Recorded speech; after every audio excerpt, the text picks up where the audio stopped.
todos, que Jesus nos ilumine e nos inspire em nossos estudos. Nós estamos iniciando hoje a aula número 3 da quarta aula, número 3 de 4 aulas do capítulo 14, que traz como título Proteção.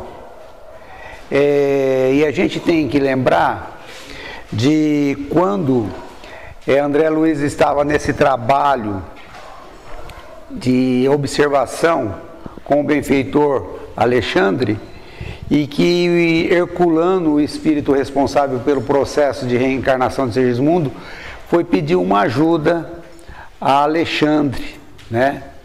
E aí, diante daquela oportunidade, o André Luiz pediu a Alexandre a oportunidade de trabalhar no caso da reencarnação de Segismundo, naquele caso de reencarnação.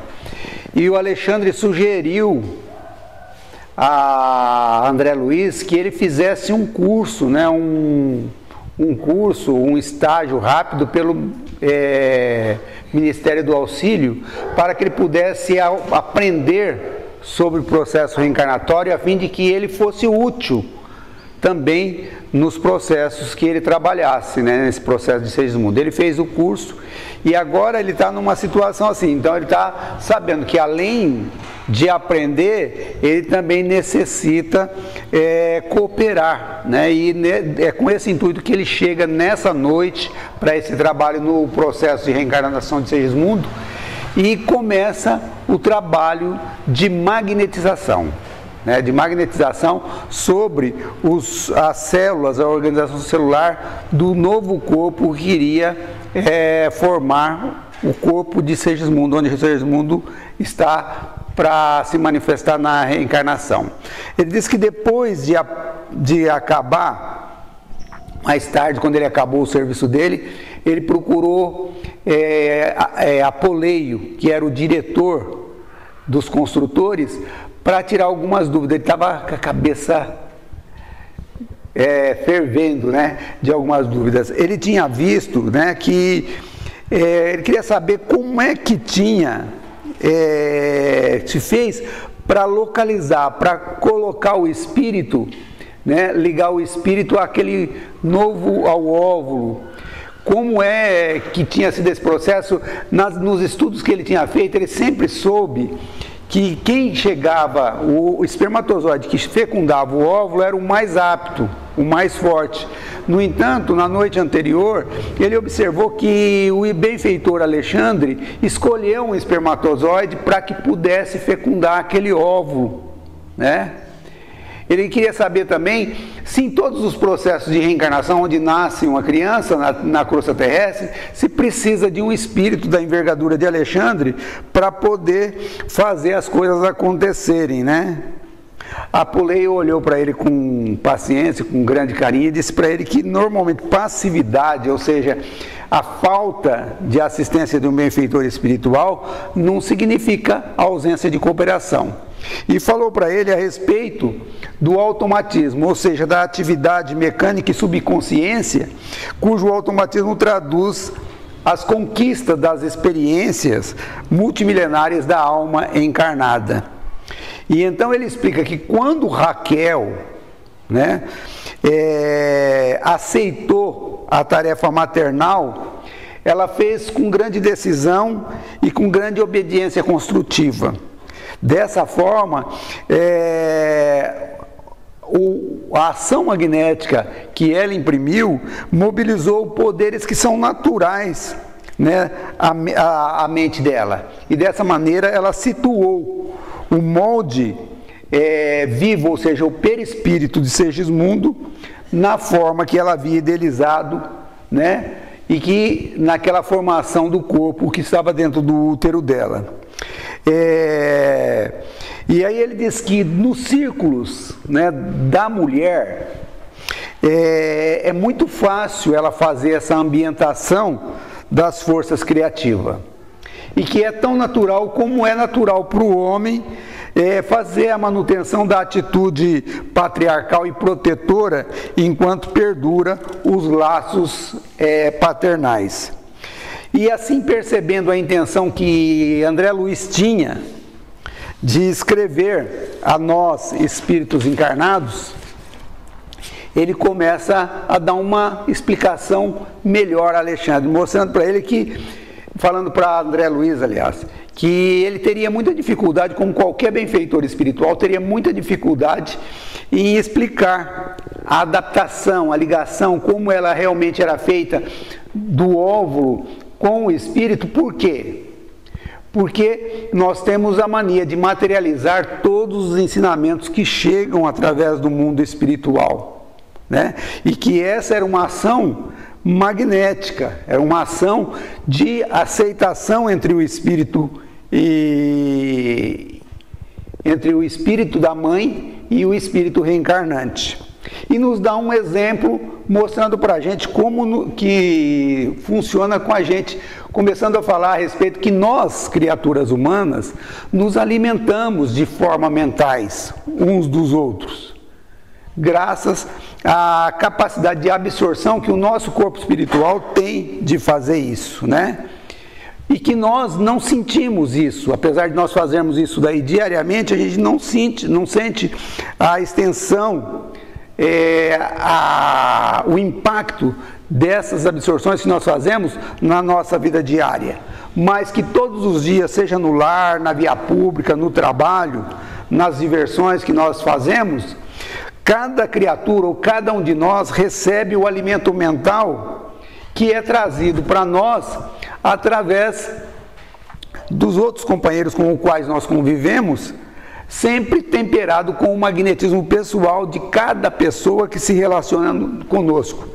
E aí dessa manifestação de diálogo, de ação que nós temos junto com o outro através desse processo de comunicação, às vezes, por ainda não ter o domínio das nossas emoções, nós acabamos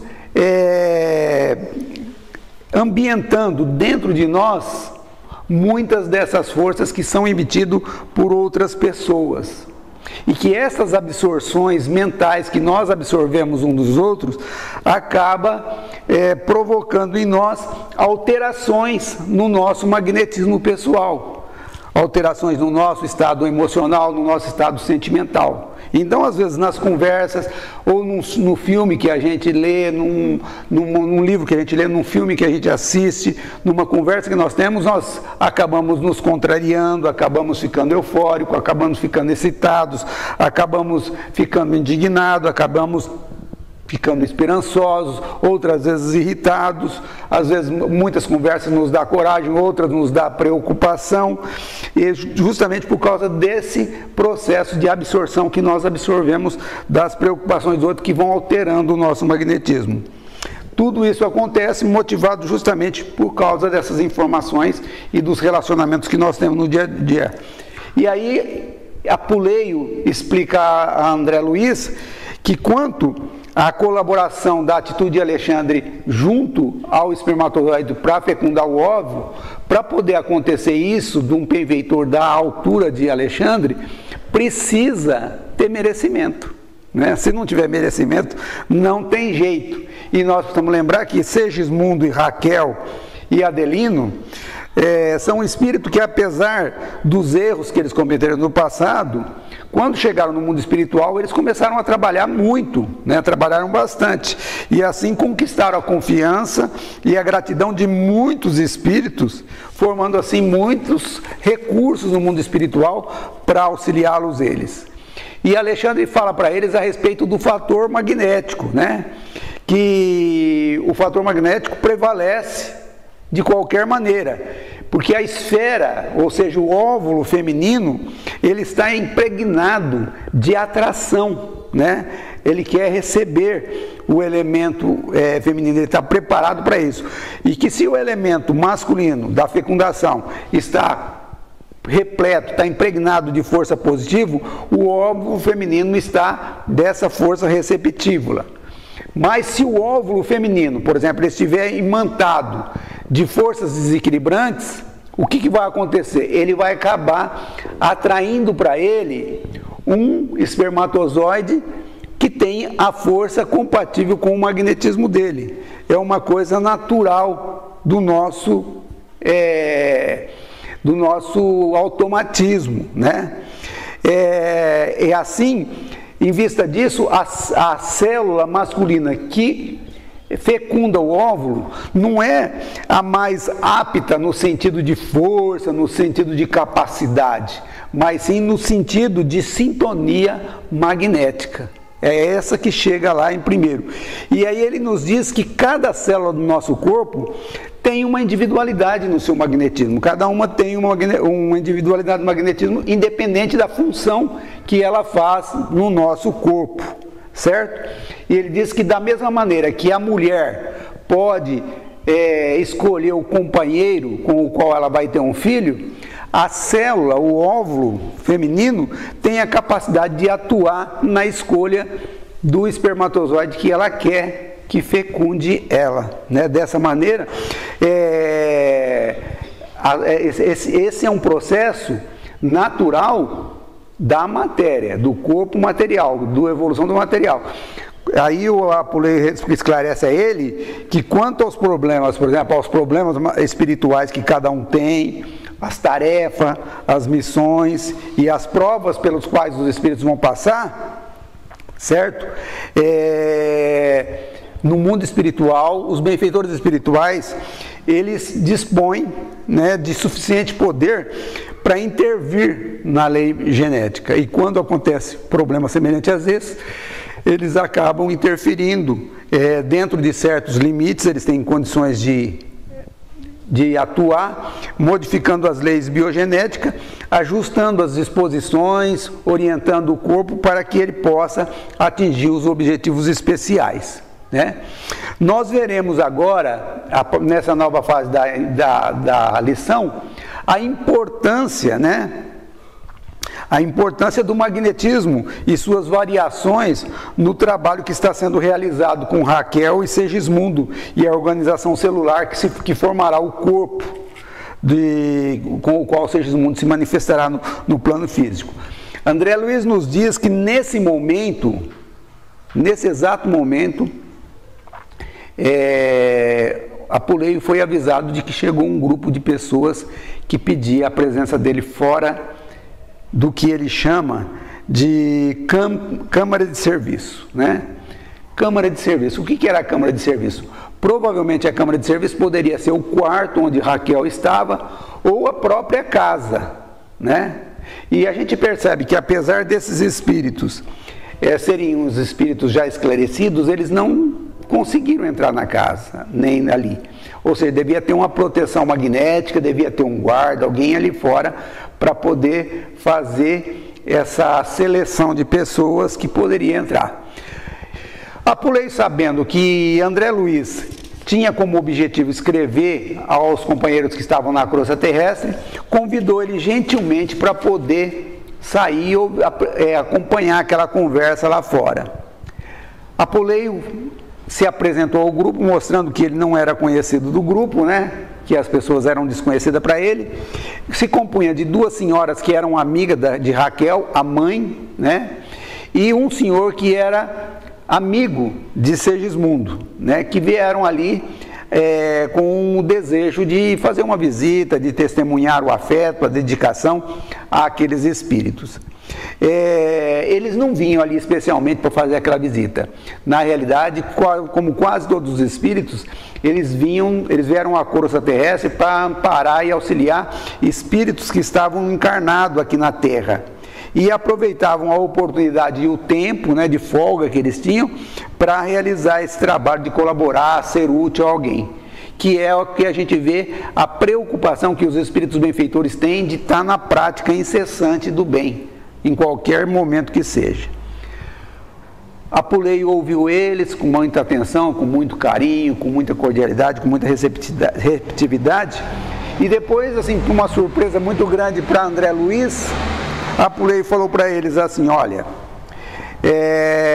como responsável que eu sou pela organização primordial no corpo de carne de Segismundo, agradecemos a atenção, mas nós não vamos poder autorizar a visita de vocês a esta hora. Pô, André, puxa vida, né? O André ficou surpreso. Mas Apuleio explicou para eles que eles estavam aproveitando um momento em que Raquel estava tendo um pouco de paz, não estava tendo dor, não estava tendo aquelas ansiedades. Nós vemos que algum tempo atrás ela estava muito ansiosa, muito angustiosa, não conseguia dormir, né? Agora ela tinha alcançado essa harmonia. E eles estavam aproveitando esses momentos que a mãe estava tendo de harmonia, justamente para fazer serviços delicados de magnetização, ou seja, de passe sobre a organização celular que estava se formando. E sorrindo, né, muito afável, muito cordial, ele falou ao grupo que depois do 21º dia, quando o embrião atingir a configuração básica, que eles poderiam ser visitados a qualquer hora, né? Explicando para ele que quando chegasse depois do 21º dia, eles poderiam se ausentar do corpo, saírem do corpo com facilidade e conversar com as pessoas. Mas que naquele momento, Segismundo não conseguiu, ou seja, o espírito que estava reencarnando, que ia nascer, ele não podia se afastar daquela organização. E que Raquel também, mesmo na hora que ela estivesse dormindo, ela não podia se afastar, ela era obrigada a ficar ali pertinho dos benfeitores espirituais trabalhando, né? A gente vê que a surpresa que André Luiz teve em relação ao não que Apuleio falou, é justamente devido à dificuldade que nós temos de falar não, né? Nós temos dificuldade de falar não. Então, na realidade, a gente é sempre daquele do quebra-galho, olha, entra um minutinho só, fica lá um pouquinho, já, vocês saem, não mexe em nada, não fala nada. A gente é desse jeito, né? Mas, e também a reação nossa, se fosse nós que estivéssemos visitando, a gente fala, não se preocupe não, é só um minutinho, a gente entra lá, a gente só dá uma olhadinha e saímos, não é verdade? Mas a recepção por parte dos benfeitores espirituais que foram lá visitar não foi essa, né? Foi justamente interessante como foi, surpreendente em relação aos padrões pelos quais a gente se lida aqui. O senhor, que era amigo de Segismundo, falou assim, olha, não há dúvida, nós não viemos aqui para perturbar, certo? O desenvolvimento do trabalho. Uma das senhoras, que era amiga de Raquel, disse assim, ó, sabemos que Raquel ficaria muitíssimo comovida com o nosso abraço pessoal. A alegria inesperada, de qualquer modo, é também um choque, ou seja, né, aquele choque que a Raquel iria receber, iria alterar o magnetismo dela. E como os benfeitores estavam trabalhando, magnetizando a formação, as células iniciais, isso iria provocar um grande transtorno. Apuleio, muito contente, falou para ela, é o que nós precisamos evitar. Olha, eu preciso falar para vocês uma coisa, e fazer você sentir que Segismundo necessita do amparo de todos nós. Temos a recomendação de notificar a cada um de vocês, a todos os amigos presentes, a fim de que venham até aqui, quanto lhe sejam possível, não somente para beneficiá-lo, como também para colaborarem com as vibrações de simpatia na organização e harmonia do feto. A outra senhora que estava em silenciosa, que era amiga de Raquel também, falou assim, olha, voltaremos na primeira oportunidade. Precisamos colaborar em benefício de Raquel. E continuou falando assim, olha, temos uma série de excursões espirituais para as próximas noites. Faremos tudo por oferecer um estado de alma confiante e feliz. Diversas amigas nossas, né, que são amigas em comum dela e da Raquel, se encontram avisadas para este fim. Ou seja, tá todo mundo, todos os amigos já estavam assim combinados para que todos mantivessem esse estado de espírito de colaboração.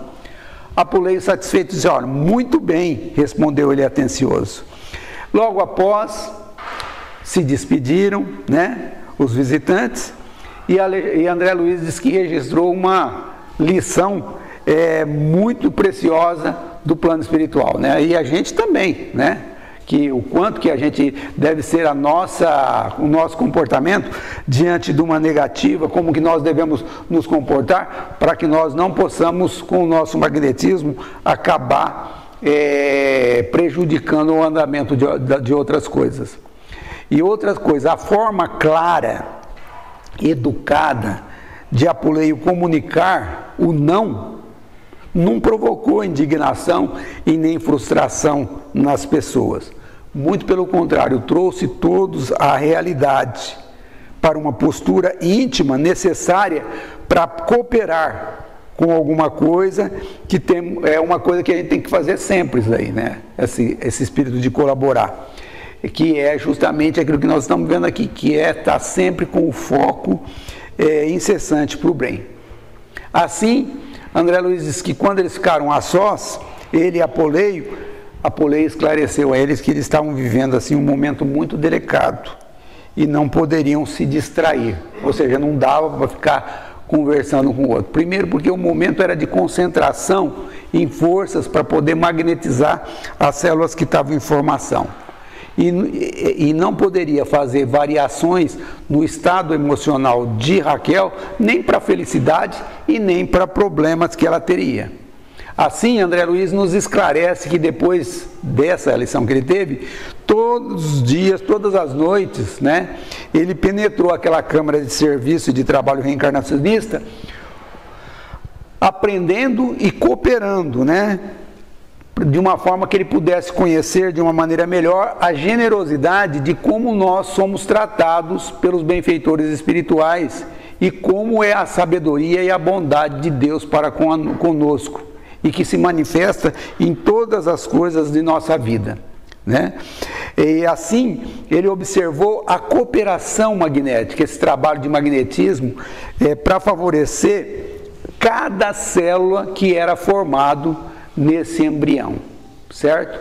Ele disse que num determinado momento viu a formação de 3 folhetos blastodérmicos, ou seja, quando a célula começou a se dividir e começou dessa célula queria formar o futuro corpo do filhinho de Raquel, e daquele que estava sendo orientado justamente pelas informações que tinham no perispírito de Segismundo, que estava ali em processo de reencarnação. E ele nos informa que ele reparou a semelhança que existia entre aquela sessão de materialização que ele foi assistir antes, no começo, o trabalho dos benfeitores para fazer uma materialização de um espírito numa sessão espírita lá, mediúnica, a semelhança que tinha com aquele trabalho que estava sendo feito ali. A única diferença que tinha, certo, é que na realidade, para fazer a materialização, né, se gastavam algum tempo, né, algumas horas, na preparação para um surgimento incompleto e ilusório, né? As pessoas gastavam algumas horas na sessão de materialização para fazer um corpo para um espírito, para eles fazerem uma comunicação. Enquanto ali, né, se gastariam 9 meses consecutivos para uma reencarnação tangível da alma, em caráter mais ou menos longo e definitivo. Ele disse que com os transcursos do dia, formavam o novo corpo de Segismundo, célula a célula, ou seja, cada célula que formava no corpo, naquele corpinho lá, naquele feto, se ligava à célula do perispírito de Segismundo, através de um trabalho, certo? Ou através de um trabalho inteligente, né? Simples e inteligente, ele coloca aqui. E prosseguindo as observações metódicas, ele diz que ele verificou que o primeiro folheto blastodérmico, aquele que se originou da parte inferior, né,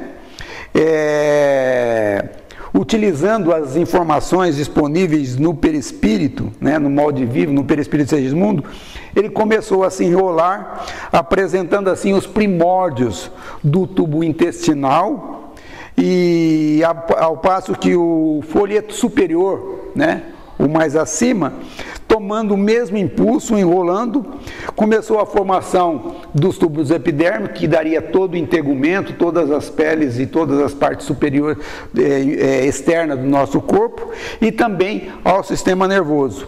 E que o folheto que ficou na parte média, assumindo uma função de especialidade que lhe era dada, né, ele começou a mostrar as primeiras manifestações da coluna vertebral, dos músculos e dos vasos diversos. Assim, André Luiz nos conta do início da formação do corpo de Segismundo, a partir da fecundação, dizendo do carinho, das ações dos benfeitores espirituais, auxiliando os processos naturais de automatismo evolutivo, magnetizando cada unidade celular que se transformava de modo surpreendente, segundo André Luiz. E ele diz que dia a dia eram para mim cada vez mais belas as lições que ele recebia. É interessante para a gente finalizar, analisar que nós estamos estudando esse processo de reencarnação de um espírito que André Luiz chama de Segismundo, que, como nós já falamos nessa mesma aula aqui, errou muito na derradeira existência do corpo físico. Porém, ao voltar-se para o plano espiritual, ele se conscientizou sobre a necessidade de reparar os erros, procurando os seus desafetos, acertando no íntimo de cada um, certo? Todos os sentimentos, todas as emoções, equilibrando o magnetismo pessoal de cada um, né? E isso proporcionou a ele e também a todo o grupo espiritual, composto de Adelino, de Raquel, muito trabalho, muita atividade na esfera do bem no mundo espiritual, onde ele teve a oportunidade, onde esses grupos teve a oportunidade de amparar, de auxiliar muitos espíritos necessitados, assim como eles mesmos. E dessa maneira eles acabaram construindo um grande grupo de amigos, né, que se transformaram agora em recursos facilitadores da caminhada, pois esses amigos agora estavam ansiosos, desejosos de retribuir aqueles auxílios recebidos por eles e por isso se desdobravam em esforço para auxiliá-los. Esse é um exemplo de postura íntima que nós devemos observar, aprender, para que possamos realmente nos beneficiar dos enormes conteúdos de informações e ensinos que nós temos recebido através das lições que aqui estamos estudando, transformando esses conhecimentos, essas informações que nós temos recebido, em recursos de aprimoramento e renovação para cada um de nós. Na próxima aula, ela será a quarta de 4, né, desse capítulo Proteção, e finalizará o capítulo chamado Proteção. E ela será executada pelo nosso querido irmão Tarcísio. Que Jesus nos abençoe a todos e até a próxima aula.